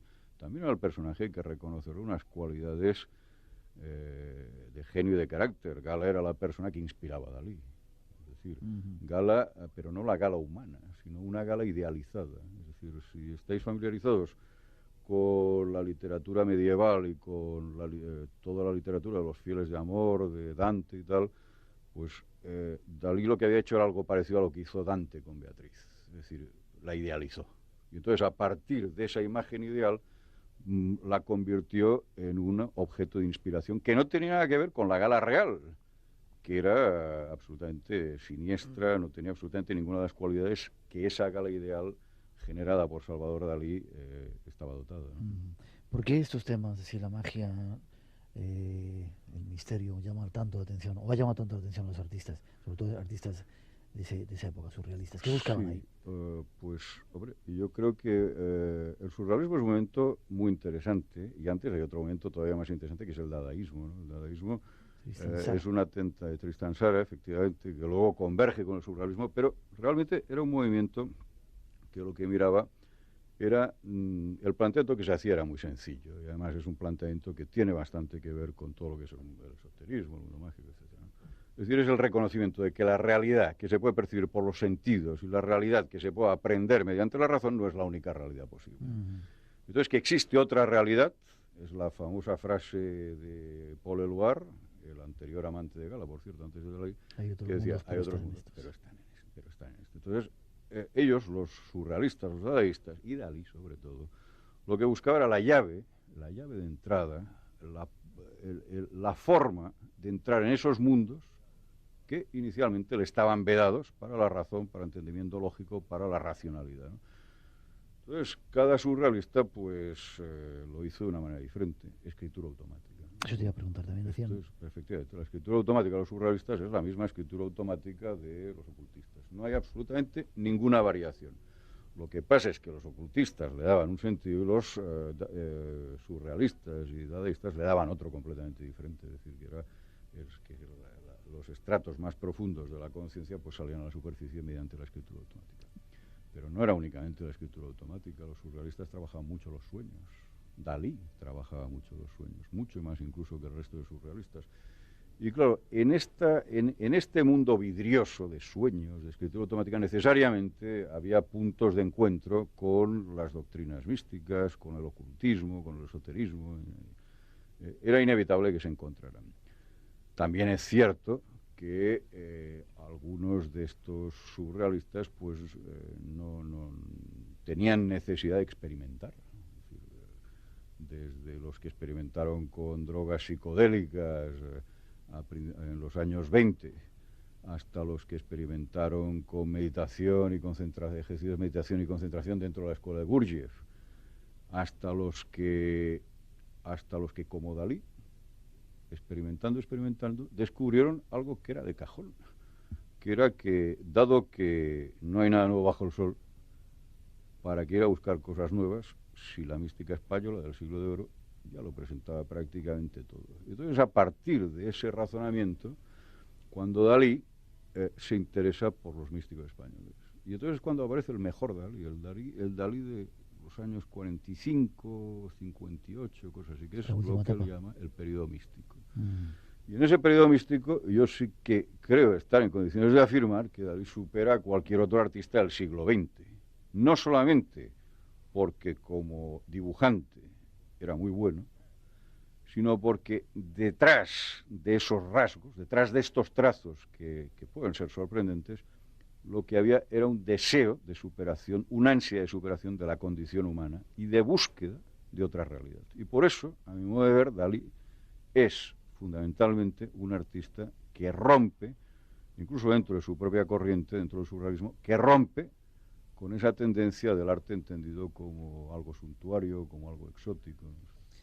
Para terminar con Dalí, hay una segunda parte que está esperando. ¿Tú crees que él entró en contacto con esas entidades espirituales que algunos son capaces de acceder? No, yo creo que no. Es decir, que lo que hay que reconocer después de seguir la vida y la obra de Salvador Dalí es que su búsqueda de otros estados de conciencia, de otras realidades, se saldó con un completo, total y absoluto fracaso.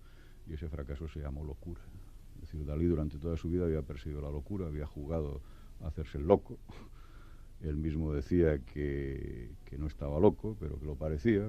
No, realmente al final, en los últimos años, incluso estuve hablando con un psiquiatra que lo trató, y en los últimos años Dalí estaba completamente loco.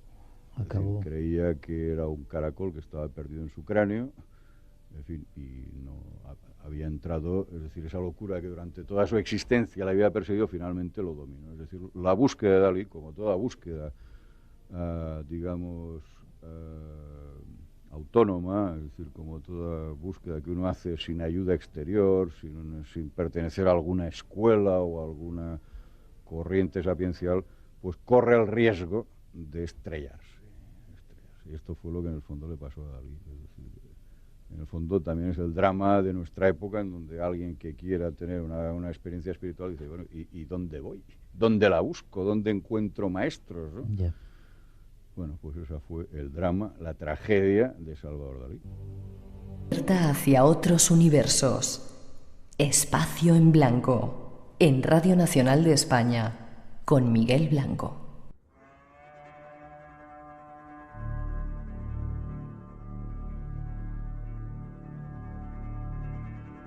Parece que los guerreros se mueven.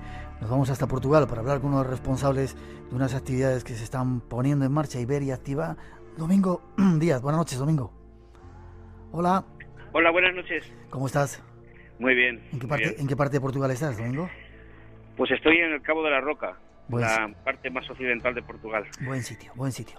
Hace poco presentabais en Madrid y dentro de poco en Barcelona una serie de actividades y de gestiones que queréis hacer. Iberia Activa, cuéntanos qué es exactamente.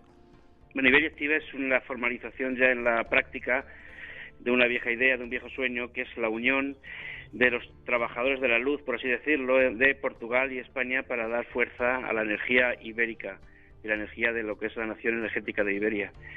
Y después de muchos años de trabajar por separado en todos los trabajos energéticos de ambos países, pues encontramos por fin un punto de apoyo y de plataforma común para unirnos, y eso es lo que estamos presentando tanto en Madrid como en Barcelona, y que ya se ha presentado en Lisboa hace un mes. Iberia Activa, esta conexión espiritual de portugueses y españoles. ¿Y qué es lo que se pretende? Eso, reunir las fuerzas para que la gente que tiene ganas de hacer algo realmente, ahora que parece que es el momento, estemos unidos. Exactamente, es para armar un trabajo espiritual sin fronteras, que repercuta pues en el incremento de la vibración de Iberia completa, ya sin parte española y portuguesa. Los países que están en la península, estos dos son complementarios a nivel energético. Portugal es un país claramente femenino, claramente yin, de la madre, y España es un país masculino, toro, sangre, guerrero, padre, y entonces la unión de los dos nos lleva al equilibrio necesario para seguir potenciando la energía de Iberia. Bien. Y eso lo hemos captado y lo estamos potenciando. ¿Estáis encontrando mucha repercusión en los medios y mucho interés en la gente? Bueno, de momento sí. Aquí en Lisboa hicimos la presentación en un hotel, asistieron unas 150 personas, muchas se han incorporado a trabajar con nosotros. En Madrid también llenamos una sala céntrica, y en Barcelona será el mes que viene. Siempre lo hacemos los días 24, que es nuestro número secreto, clave, mágico. 24. El 24, entonces, pero nuestra gran puesta de largo, nuestro estreno, será el día 1 de mayo, cuando vamos a convocar 11 grandes trabajos rituales en toda Iberia, España y Portugal, y bueno, que vamos a empezar a publicitar ya mismo, y que esperamos que la gente se adhiera a estos trabajos, porque es el día, según nuestro conocimiento, como si dijéramos, de la resurrección espiritual de Iberia. Ya. Y eso es lo que vamos a trabajar. 24, próximo mes de abril. ¿En qué lugar en Barcelona, para ir adelantándolo? Bueno, en Barcelona es en un centro que se llama Espai d'Alet, que está recién inaugurado en la Ronda de Cataluña 33, Ronda Universidad 33, perdón. Ronda Universidad 33. El día 24 El día 24 a las 7:30 de la tarde en Barcelona. Bien. Domingo, vamos a mantenernos en contacto para ir anunciando ese tipo de cosas, y estaremos el día 1 de mayo también, ese día del trabajo, para anunciar esos 11 trabajos. Los guerreros, dicen, de la luz, espirituales, se ponen en marcha. Gracias, Domingo. Cualquier persona que quiera información, que nos la remita a nosotros, y nosotros nos ponemos en contacto contigo, ¿o hay alguna forma de conectar contigo? Hay un correo que es muy popular mío, que es domingo, ¿sí?, @amix.es. Amix en catalán, amigos. Sí, pero con Y. Amix. Amigos con Y. Punto es. Perfecto. Domingo, muchas gracias, buen viaje. De nada. Y a ti, Miguel. te vemos prontito, ¿vale? Muchas gracias. Hasta luego. Gracias.